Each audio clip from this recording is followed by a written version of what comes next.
राम राम जी। आत्म मंथन में आपका स्वागत है। अब हम माँ काल रात्रि के बारे में बात कर लेते हैं, यानी कि 7वें नवरात्र के बारे में। माँ का ये रूप आपको क्या दिखाता है, क्या समझाता है। सबसे पहले तो ग्रह के संबंधित अगर हम माता रानी को देखें तो शनि ग्रह से माँ का ताल्लुक है। शनि के रिलेटेड कोई भी आपको दिक्कत हो तो आप माँ की आराधना करेंगे तो आपको उसके अंदर रिलीफ मिलेगा। अब माँ किस तरह से दिख रही हैं? माँ का रूप आपको बड़ा भयानक दिखता है, डरावना दिखता है। माँ की 3 आँखें हैं, घुंघरालू बाल हैं जो जड़ से घुंघरालू हैं, ठीक है, इतने घुंघरालू बाल हैं। उसके बाद 4 हाथ, एक में अभय मुद्रा, एक में वर मुद्रा, एक में लोहे का कांटा और एक के अंदर खड़क, ये माँ ने पकड़ रखे हैं। तो माँ कोई आपको अच्छे मूड में तो नहीं, रिलैक्सिंग मूड में तो नहीं दिखाई दे रही। वो आपको इसी तरह से दिखाई दे रही हैं कि आ कर के हमें जो है माँ मारेंगी। लेकिन माँ आपको कुछ नहीं करेंगी, आपको कुछ नहीं कहेंगी, आपको भय नहीं करना। उन्होंने रक्त बीज को जो है मारा था, रक्त बीज का पिया लहू सारा, उन्होंने उसका खून जो है वो खप्पर भर भर के सारा पी गई थी, ताकि उसका रक्त ज़मीन पर ना गिरे। क्योंकि जहाँ जहाँ रक्त के कतरे गिरते थे वहाँ वहाँ एक नया रक्त बीज उत्पन्न हो जाता था।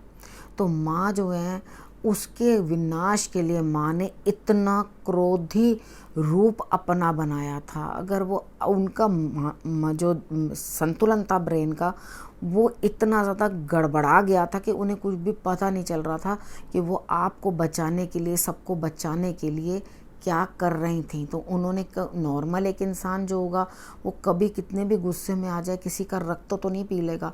उन्होंने अपना क्रोध इतना ज़्यादा बढ़ा लिया था, मतलब ये एक्सटेंडेड क्रोध का जो है उनका विग्रह है, उनका स्वरूप है माता रानी का। तो वो एकदम क्रोध में थी, वो कितना क्या कर रही हैं कुछ भी नहीं पता चल रहा था।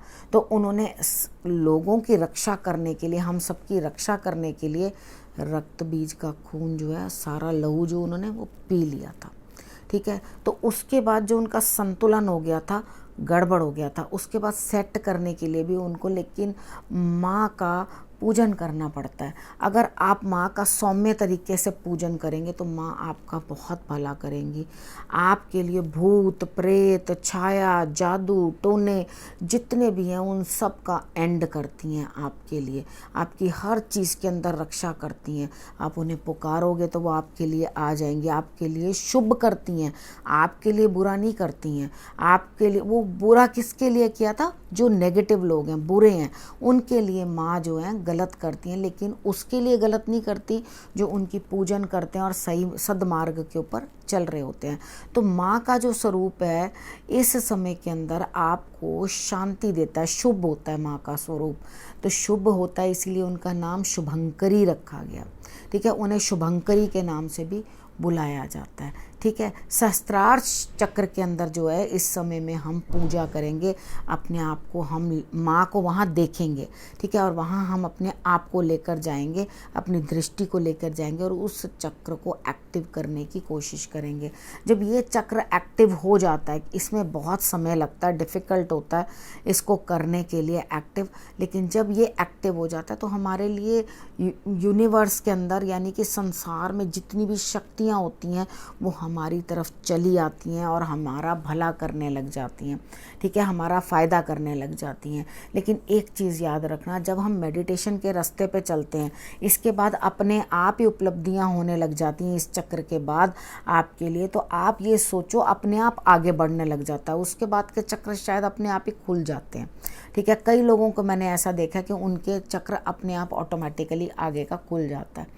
तो होता क्या है कि हमें ये चक्र जो अपने एक्टिव करने हैं, वो ग्रोथ है हमारी बॉडी की। हम लोग जो है आगे की तरफ बढ़ रहे हैं और ग्रोथ हो रही है हमारी, ठीक। हम इस तरह से जब समझ के चलेंगे तो हम सारी चीज़ों को कंट्रोल करने लग जाते हैं। काफ़ी चीज़ें जो हैं, अब क्रोध भी कंट्रोल होना शुरू हो जाता है यहाँ पर, क्योंकि माँ का स्वरूप देखा कैसा। माँ ने भी तो अपने आप को इतना करने के बाद, आपके भले के लिए इतना कुछ करने के बाद खुद को कंट्रोल किया ही था ना। तो वो चीज़ है कि जब आप क्रोध के अंदर आगे बढ़ रहे हैं, किसी के लिए कुछ करने के लिए किसी का अंत कर रहे हैं, विनाश कर रहे हैं, वो राक्षस था, उसी तरीके के साथ आप भी नेगेटिविटी का एंड करो अपनी लाइफ से। अपने लाइफ के अंदर जितने भी नेगेटिव लोग हैं या नेगेटिव थॉट्स हैं आपकी, उनका एकदम एंड करो और उसके साथ आगे बढ़ने की कोशिश करो। अगर आप आगे बढ़ने की कोशिश करोगे तो बेटर होगा। अब यूँ कहा जाता है कि माँ को तो शराब का भोग लगता है, मदिरा का भोग लगता है। आपने क्या करना है, माँ को गुड़ का भोग लगाना है। ठीक है, आप माँ को गुड़ का भोग लगा सकते हो। अगर हम तांबा ले लेते हैं ना, तांबे का बर्तन लेकर अगर उसमें हम जल डालकर गुड़ डाल देंगे ना, तो तांबे का बर्तन ख़राब हो जाएगा, यानी कि उस समय पर वो मदिरा बन जाती है। ठीक है, तो आप वैसे बनाकर भोग लगाना चाहें तो मेरे हिसाब से तो आप गुड़ का भोग लगाएं, वो आपके लिए सर्वश्रेष्ठ है। अब आपने करना क्या है, अपने घर के पश्चिम हिस्से की कल अपने हाथ से सफाई करें। जो लोग भी व्रत रख रहे हैं या कुछ संयम रखते हैं उस चीज़ का, या व्रत नहीं भी रख पा रहे, वो माँ की आराधना ज़रूर करें। पश्चिम हिस्से की अपने घर की सफाई करो और उसके बाद माँ के उस रूप को देखो जो आपके लिए आपके घर से सारी नेगेटिविटी जो है वो दूर कर देंगी। कलह, कलेश, भूत प्रेत की छाया, झूठे सपने, सच्चे जो वहम, सब चीज़ का एंड माता रानी आपके लिए करती है। यानी कि जितना भी भ्रम जीवन में चल रहा था, अभी तक चलता आ रहा था, कितनी चीज़ें, अब एकदम क्रोध का स्वरूप आया, उसके बाद फट के एकदम से वो क्रोध जो है, यानी कि नेक्स्ट नवरात्रे जो अष्टमी आएगी हमारे लिए, हम सप्तमी के बाद अष्टमी पूजते हैं, तब जो है माँ का स्वरूप अलग हो जाएगा। ठीक है, वो क्रोध जो है वो शांत हो जाएगा। ठीक है, अब माँ के इस रूप को आप खूब अच्छी तरह से अपने मन में बसा लो, उनकी पूजा करो, उनकी प्रार्थना करो और उनसे अपने शुभ के लिए मन्नत मांगो और उसके बाद अपनी सारी नेगेटिविटी को आप दूर करो। माँ के आगे आराधना करो हाथ जोड़कर कि हे माँ, जितना भी विश्व में भी इतना कोहराम मचा हुआ है, सब आप शांत करो।